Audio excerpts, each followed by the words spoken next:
The main video in this project relies a lot on the Polity Project for a measurement of democracy in a country. It works well enough for what I'm doing here with such a broad coverage of issues over such a long period of time, and it's a standard for the quantification of these sorts of things. That being said, it has some inevitable issues that come with anything as ambitious as quantifying democracy.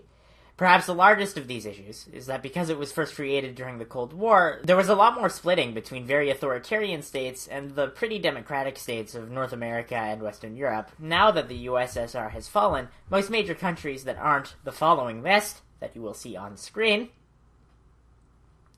have at least some attempts at democracy. This old ranking system has a problem of stuffing a bunch of democracies with some real systemic problems at somewhere between 6 out of 10 and 10 out of 10, which creates some really weird historical problems, where, say, any attempt to downgrade the current United States or their current issues makes them out to be doing as bad, if not worse, than they were circa 1968, when a president got elected who became the first ever to resign, the Vietnam War was this giant political mess, and political assassinations were happening left and right.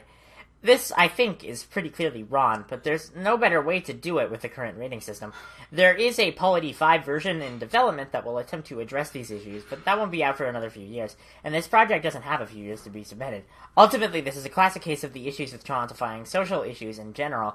It's simultaneously necessary to do much meaningful analysis, eminently useful, and also filled with potential pitfalls. For the broad strokes of what we're trying to do here, it's fine, but it's important to be aware of the issues with whatever approach to analysis one is taking.